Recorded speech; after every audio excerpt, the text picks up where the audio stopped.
अलग बात है कि इजराइल बहुत एडवांस है, लेकिन जब भारत से लड़ने आएगा तो तुम्हारा मशीन गन रोले रह जाएगा। यहाँ पे यहाँ इजराइल क्या करता है, बढ़िया से धोता है। ईरान परेशान है अपने उसको परमाणु वैज्ञानिकों को लेकर, कहता है कि तुम बनाओ ना। तो आप समझिए भारत का प्लानिंग क्या है, किसको अलग करना, बलूचिस्तान, पूरे पाकिस्तान को नहीं। रीजन क्या है कि आप पूरे पाकिस्तान को मिला लीजिएगा तो खुदे सर दर्द में फंस जाइएगा। कुवैत को भी ले गया अमेरिका, इराक को भी ले गया, सीरिया को भी ले गया।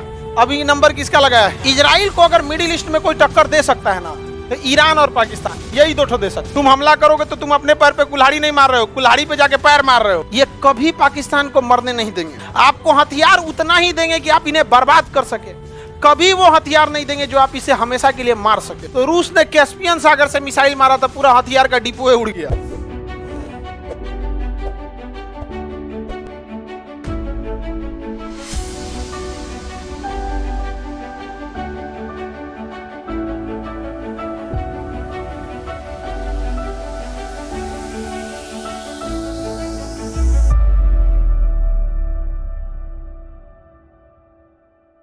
इजराइल क्या किया ना, अपने मोसाद, इजराइल के खुफिया एजेंट का नाम क्या है, मोसाद, वो मोसाद के एजेंट को कहाँ छोड़ दिया है? ईरान। जो भी उसका परमाणु वैज्ञानिक होता है उसको मरवा देते हैं सब। अब किसी वैज्ञानिक की कितनी सिक्योरिटी दीजिएगा? बहुत ज्यादा तो नहीं। तो क्या करता है, सिक्योरिटी गार्ड जिसका 1 लाख सैलरी उसको 10 करोड़ दे देता है, खुदे बता देता है नाश्ता खाना कब करेंगे, कहाँ मुड़ेंगे, यहीं अपने बताते मार देगा। समझ में गया कि नहीं? कासिम सुलेमानी तो सेना प्रमुख थे, सोचिए ना, कासिम सुलेमानी को मारा। फकीर ज्यादा वहां का सबसे बड़ा परमाणु वैज्ञानिक था, उसको ड्रोन से मार दिया। मतलब उसको पता था कि ये गोलंबर के पास घूमेंगे, तो बता दिया था इस गोलंबर के पास घूमेंगे। जैसे घूमना था ना तो यहीं पे एगो ट्रक लगाया था, ट्रक के अंदर मशीन गन थी और मशीन गन में कैमरा था। उस कैमरा का कंट्रोल कहाँ था? इजराइल में। जैसे घूमा गोलंबर पे मारा, धर धर धर उड़ा दिया। यहाँ पर लो पता करते रहो, पता करके क्या कर लोगे इजराइल में? अकेले सब पे मार देगा वो, अकेले। अरे हम लोग इतना आगे जाने के बाद भी इजराइल से कहते हैं कि हमको ड्रोन चाहिए। आज भी हथियार के मामले में इजराइल हम लोग से एडवांस है। अलग बात है कि वो इतना छोटा है और हमारी इंडियन आर्मी का स्ट्रेटजी अलग है। बाकी के दुनिया के देश जो लड़ाई लड़ते हैं ना, वो लोग हथियारों से लड़ाई लड़ते हैं, और हम लोग में ना हथियार मतलब नहीं, बाद में हथियार चढ़ जाता है सब पहले ही, क्योंकि देहाते से लड़ाई चालू हुआ है। लाठी डंडा बाद में, पहले झपट के कूद जाओ, बाद में ससुरा कुछ देखा जाएगा। तो भारत का सैनिक जो होता है ना, अब खुद सोचिए ना, लखनऊ के थे कैप्टन मनोज पांडे, ठीक है, लेफ्टिनेंट थे। लड़ाई के दौरान उनका पोस्टिंग हो गया था, प्रमोशन हो गया। खुखरी से मारे थे, जो चाकू होता है ना फौज की, गुरखा रेजिमेंट का खुखरी। अब बताइए, पाकिस्तानियों को मारते मारते एकदम पास पहुंच गए, बंदूकों फेंक के, कदूर ससुरा तू नहीं, यहाँ पे इतना लग गया, मार वही में घोंप घाप के रद्द कर दिया। रीजन समझिए, आपको ये मजाक लगेगा लेकिन ये बहुत बड़ी स्ट्रेटजी है। मारेंगे ना चाकू से तो एक मरेगा और 100 ठो का हिम्मत मर जाएगा। मनोबल मर गया ना, वो फौजी कभी खड़ा नहीं हो सकता वहां पे। तो इसका ऐसा मारने के लिए आपके पास भी तो दिल होना चाहिए ना। यहाँ पे मार, मनोज पांडे पहाड़ पे चढ़ के मार रद्द कर दिए। एक ठो लगभग 1 किलोमीटर की दूरी पर स्नाइपर लेके खड़ा था। स्नाइपर होते हैं सर ना, छुपे रहते हैं से एक जगह, ऐसा कपड़ा पहनेगा सब कि दिखबे नहीं करेगा सब। झाड़ी में रहेगा तो हरियर पतई ओढ़ लेगा सब, दिखबे नहीं करेगा। स्नाइपर लगा के गोली मार दिया। नहीं तो मनोज पांडे, विक्रम बत्रा को कैसे मारा था सब? स्नाइपर लगा के। तो पाकिस्तानियों को पता है कि बाप से सामने नहीं लड़ सकते। समझ में आ गया कि नहीं? छुप के मारना चाहिए। समझ में आ गया कि नहीं? लेकिन फिर भी बाप तो बाप होता है। तो अलग बात है कि इजराइल बहुत एडवांस है, लेकिन जब भारत से लड़ने आएगा तो तुम्हारा मशीन गन रोले रह जाएगा। यहाँ पे तुम गोली चलाते रह जाओगे। ये अब कभी पीछे नहीं हटता है सबने। भारत के किसी सैनिक की जब बॉडी आती है ना, कम से कम 15-20 को गोली लगल रहता है। इतने बहादुरी देखिएगा ना कि क्या मतलब, कारगिल की लड़ाई में जिन फौजियों को गोली लग गई थी ना, उनमें हिम्मत नहीं था कि बंदूक उठा सके, तो वो लोग खड़े होकर बस सामने खड़े हो जाते थे कि जो गोली आ रहा है अपने पे रोक ले। देख रहे हैं कि अब हम बचने वाले नहीं हैं तो अपने पे रोक ले। अपने आगे बढ़ते जा रहे थे, पीछे से कवर फायरिंग पे लेके आ रहे थे सब। तो वो अब इजराइल को पता है कि इस सब में उतना हिम्मतों नहीं है उतना मारधार करने का। इजराइल इन लोग का पूरी तरह से धो देता है, और इन लोगों अमेरिका ऊपर से सिया सुन्नी लड़ा के रखा है कि तुम ये है वो है। यहाँ पे समझा कि नहीं? धार्मिक चीजें, धर्म सबके लिए होना चाहिए, लेकिन धर्म का कंट्रोल पढ़े लिखे लोगों के पास होना चाहिए। लेकिन आप देखिएगा, जहां कहीं भी आप लड़ाई झगड़ा मार धार देखिएगा ना धर्म को लेके, तो आप एक चीज गहराई से देखिएगा, कि उस धर्म को मानने वाले बहुत लोग हैं, लेकिन अगर धर्म अनपढ़ों के कंट्रोल में चला गया ना तो मार होना फिक्स है। तो यही हो जाता है यहाँ पे, ये सब लड़ाई कर दिया। यहाँ इजराइल क्या करता है, बढ़िया से धोता है। ईरान परेशान है अपने उसको परमाणु वैज्ञानिकों को लेकर, कहता है कि तुम बनाओ ना, हम मारिए देंगे तुमको। समझ में आएगी नहीं क्या? कुवैत एकदम छोटा है, उसके बारे में पढ़ना कौन चाहिए। कुवैत पेट्रोलियम के लिए है, और इसके ऊपर कौन मारा था? इराक। इराक तो जानबूझ के अमेरिका चढ़ा दिया किसको? कुवैत को। कुवैत को भी ले गया अमेरिका, इराक को भी ले गया, सीरिया को भी ले गया। अभी नंबर किसका लगाया है? हाँ, ईरान का नंबर लगाया। भारत को इस हर हाल में ईरान के साथ आके खड़ा होना चाहिए, क्योंकि ईरान चौपट होगा ना तो फिर हम लोग के लिए बहुत दिक्कत हो जाएगा। फिर अफगानिस्तान चलिए गया हम लोग के हाथ से, ईरान अगर चल गया तो अब इधर जाइएगा कैसे? क्योंकि इराक तो सेफ ही नहीं है, मारधार चल रहा है। अफगानिस्तान सेफ नहीं है, पाकिस्तान जाने नहीं देगा। तो मिडिल ईस्ट में घुसने का या सेंट्रल एशिया में घुसने का यही एक रास्ता है, कौन? ईरान। तो भारत को भी इस पर सोचना चाहिए, एग्रेसिव नीति अपनानी चाहिए। तो हम लोग के यहाँ तो हमारा पूरा शासन मशरूमों के हाथ में है, उन सबको कुछ आता जाता है नहीं। ये देश कौन हो गया? ईरान। ईरान के सबसे बड़ा खतरा ईरान किसके लिए? इजराइल को अगर मिडिल ईस्ट में कोई टक्कर दे सकता है ना तो ईरान और पाकिस्तान, यही दो ठो दे सकते हैं सब। अब पाकिस्तान जो है देशे नहीं मानता है। लड़ाई के टाइम पे ना पाकिस्तान के पास एटॉमिक पावर है, समझ में आया? तो एटॉमिक पावर बहुत बड़ा गेम चेंजर साबित हो जाता है। और दूसरा है कि हम ही लोग का ना बेटा है, बाप का गुण तो रहेगा ही ना यहाँ। समझ में आ गया कि नहीं आ गया? अलग बात है कि हम लोग से नहीं लड़े, लेकिन है तो भारते माँ का न संतान, तो भारत माँ हमेशा शेर जन्म दी है, तो कुछ ना कुछ तो असर पड़ता है। और दूसरा, इसके पास असर पड़े ना पड़े परमाणु बम है, तो थोड़ा सा वो गेम चेंजर साबित हो जाता है कि अगर वो गिरेगा तबाही करेगा। और इसके पास मिसाइल भी है उस टाइप तक पहुंचाने के लिए वहां पे, तो बर्बाद हो जाएगा पाकिस्तान। देखिए, इजराइल के लिए दो को खतरा है सर, अब बाकी ये सब खतरा किसी काम का नहीं। इजराइल इनको खतरा मानता ही नहीं, कहता है खतरा तुम हमला करोगे तो तुम अपने पैर पे कुल्हाड़ी नहीं मार रहे हो, कुल्हाड़ी पे जाके पैर मार रहे हो। 6 दिन में 6 देश को हरा दिया, 1 हफ्ता में 6 को देश को हरा दिया, बड़ी मार मारे थे। तो आज लिए हिम्मत नहीं इन लोग का मारने का। तो इसके लिए एगो खतरा कौन है? पाकिस्तान, एगो ईरान। इजराइल का कहना है ईरान को हम खुद निपटेंगे अमेरिका के साथ मिलकर। अमेरिका डायरेक्ट प्रतिबंध लगा देता है कि तुम पेट्रोल कोई खरीदेगा, अगर कोई ईरान से पेट्रोल खरीद लेता है ना तो अमेरिका उस पर बम मार देता है, उसको कैसे ना कैसे मिलकर फंसा देता है। भारत ईरान से पेट्रोल खरीदता है तो वो कहता है कि कैसे काय खरीद रहे हो, कर आप ही दे दीजिए सस्ता, हम खरीद लेंगे आप ही से। तो भारत की विदेश नीति बहुत सही है, तुम मरो हमको मतलब नहीं है, हम किसी के दोस्त नहीं है, ना ही किसी से दुश्मनी है। ये कहता है कि ईरान को तो हम खुद से निपटेंगे, वैज्ञानिकों को मोसाद से मार के। पाकिस्तान के लिए किसको आगे कर देता है? इंडिया को। इंडिया को कर देता है यहाँ पे, इंडिया को हथियार देगा, पाकिस्तान क्या हो जाएगा? निपट जाएगा। लेकिन आप इस गलतफहमी में मत रहिएगा, ये कभी पाकिस्तान को मरने नहीं देंगे, कभी मरने नहीं देंगे। सभी अमेरिका वाले आपको हथियार उतना ही देंगे कि आप इन्हें बर्बाद कर सके, कभी वो हथियार नहीं देंगे जो आप इसे हमेशा के लिए मार सके। उनका टारगेट यही है कि इनको लड़ाओ, फिर 10 समझौता करा दो,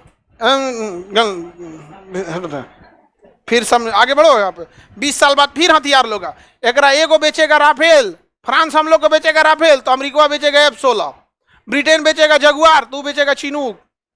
लो लड़ो लड़ो, कभी खत्म होगा नहीं। इस गलतफहमी में मत रहिएगा, सब टैक्टिस है। आई सब नेतवन को तो पता रहता नहीं है, मशरूमों को पता रहता है सर, ये तो इतना अलगे है सभी सब। इस सबको पोखरण में रख के एक विस्फोट करना चाहिए। सर ईरान फिर से, ईरान को आप समझाइए। हाँ, ईरान को हम समझा रहे हैं यहाँ पे। हमारा कौन सी घटल है भाई ईरान को समझेला बिना। देखिए ये जगह कौन है? सीरिया। सीरिया का शासक बशर अल असद किसके फेवर में थे? रूस। तो अमेरिका यहाँ विद्रोहियों को हथियार दे दिया था, आपको बता ही दिए थे यहाँ पे। तो रूस ने कैस्पियन सागर से मिसाइल मारा था, पूरा हथियार का डिपो उड़ गया। जहाँ गोदाम बनाए थे तो ना गोदामे उड़ा दिया यहाँ पे। कहाँ से मारा था? कैस्पियन सागर से। कहाँ से मारा था? कैस्पियन सागर से मारा था, इतना दूर से मारा था, एक्यूरेट निशाना। आगे बढ़े, ईरान की राजधानी तेहरान। कौन सा है? तेहरान। ईरान में यहाँ पे देखिएगा चाबहार मिलेगा। इससे चाबहार बंदरगाह कौन ले रहा है? चाबहार बंदरगाह कौन डेवलप कर रहा है? भारत। कौन डेवलप कर रहा है? भारत। और यहाँ से भारत एक रेलवे लाइन बिछा रहा है जहेदान तक।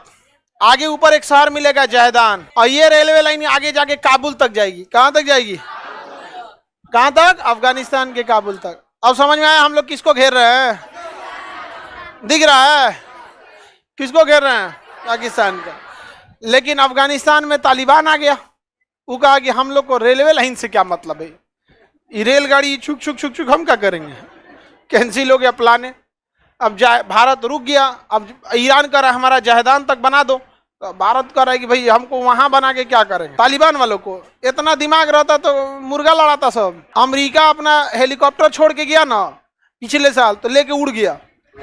अब बाद पे रेडियो पे पूछ रहा है उतरेगा कैसे रही है आधा घंटा बाद उतारियो दिया, उस सबको कोई मतलब नहीं है मतलब उस पे लेके उड़ा दिया मजाक मजाक में उड़ा दिया। उड़ाने के बाद आधा घंटा बाद उतारा था उसको। अब पूरा गोल गोल चक्कर मार रहा है, कैसे उतर तो रे, अरे बाप टेढ़ हो गई लो उतार लिया वो भाई एक से एक रहता है सब। मिग कई जहाज उड़ा, मिग जहाज जो था ना उड़ा दिया था सब। तो वो सब पगला है, उस सबको कोई मतलब नहीं है उन लोग के लिए जिंदगी बहुत बड़ी चीज नहीं है, बस गोली चलाते रहना है। वहाँ फैशन है, ये लड़ना वहाँ पे क्या है फैशन। हमारे यहाँ जैसे बिहार में गमछा एक कॉमन चीज है, वहाँ AK-47 कॉमन चीज। समझ आ गया कि नहीं आ गया। एक जैसे सिख धर्म के लोग देखते हैं पगड़ी बांध, एक तरह का उनका कल्चर है। अफगानिस्तान में सोच रहा हूँ AK-47 लेके घूमता है सब।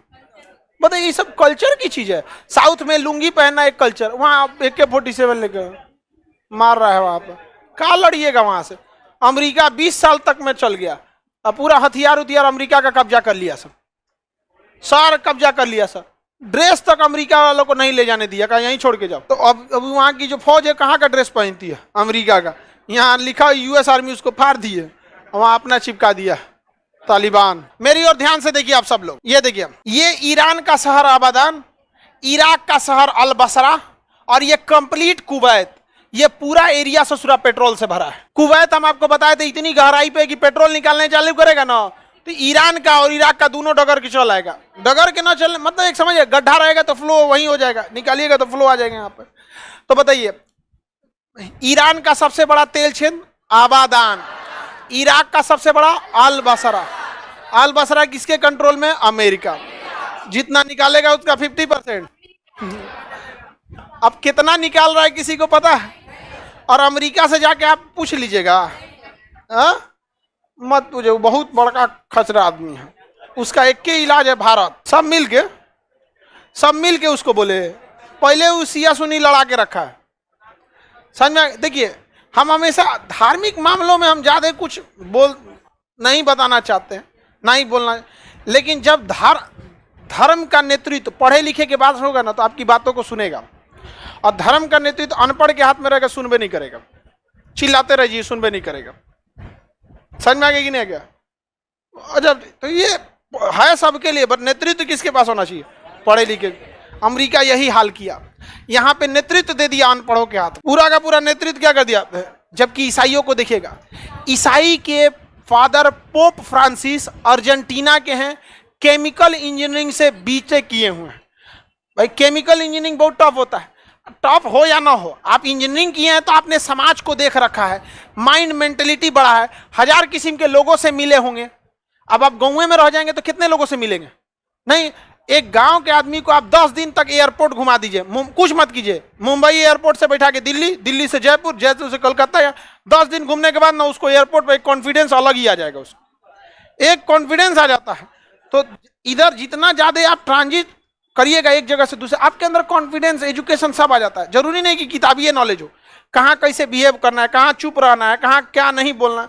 तो ये लोग क्या करते हैं ना, अपना धर्म मानते सब है, बट नेतृत्व किसको देंगे, पढ़े लिखे को देंगे। आज भी देखिएगा इंडिया का एजुकेशन ज़्यादातर ईसाई कॉलेज के पास है। आप अपने यहाँ भी देखिएगा Saint Paul, Saint Joseph, Saint वो, बहुत जितना देखेंगे सब पूरा CBSE पे वही लोग है ये एजुकेशन पे। ये एरिया पूरी तरह किसका है, पेट्रोलियम का, ये भी पेट्रोल, अब पूरा कुवैत तो पेट्रोलियम है, ये याद रहेगा ना, किसी को कोई दिक्कत। ईरान समझ में आ गया कि नहीं आ गया। यहाँ हो जाएगा ये एयरपोर्ट, और यहाँ से यहाँ तक ट्रेन चली जाती है। तो आप समझिए भारत का प्लानिंग क्या, किसको अलग करना, बलूचिस्तान, पूरे पाकिस्तान को नहीं। रीजन क्या है कि आप पूरे पाकिस्तान को मिला लीजिएगा तो खुदे सर दर्द में फंस जाइएगा।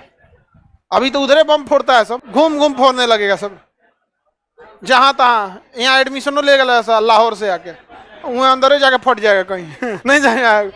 अब पता है कौन लाहौर से आएगी, एडमिशन लेके बीच में बैठ जाएगी, ब्लास्ट कर जाएगी, आप लोग को भी उधिया देगी। नहीं समझ में आया? बताइए, मलाला यूसुफजई को गोली मार दिया सर, काहे? तो उसमें पढ़ना था। हमारे क्लास में पूरा उतना लड़की भरी रहती सर, कोई आपको पढ़ने के लिए रोका है? थोड़ा बहुत गांव का थोड़ा सा अगर जो ट्रेडिशनल टाइप के लोग होंगे बस बोलते होंगे लोग, ऐसा थोड़ी हो गया कि अब गोली मारने की नौबत है। और गांव में भी अब ऐसा नहीं है, नहीं रोके हैं लोग अब गांव में, अब तो सब पढ़ता है सर। अब आप ही लोग मन से पढ़ाई कीजिएगा, इन्हें कि यहाँ आके वहीं से सुतल रहेगी सर, खाना खूब बढ़िया बनाएगी से, बुझा रहा है कि मेहमान आ रहे हैं, आपका खाना बना के सूझ जाएगी।